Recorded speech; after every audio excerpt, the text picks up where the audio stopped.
The remix in Snapchat not working. Okay, we're going to solve this problem, okay, step by step. Okay, the first step for the solve this problem, okay, we are going to the App Store or Play Store, okay. If you have a Android, okay, you go to the Play Store. If you have a iPhone, you go to the App Store, okay. And here in the search, you put Snapchat, okay. And here you go to the Snapchat, and if you have a update, okay, you click to the button update, okay, and you updating, okay, of your app, okay. The second step, okay, you go to the settings, okay, of your phone,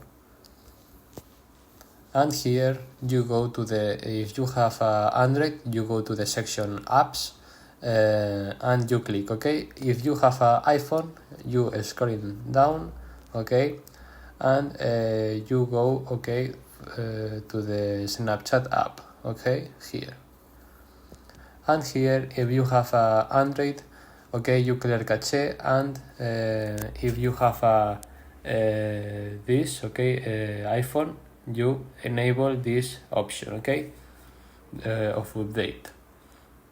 And you restart your phone, okay, and you solve the remix not working, okay.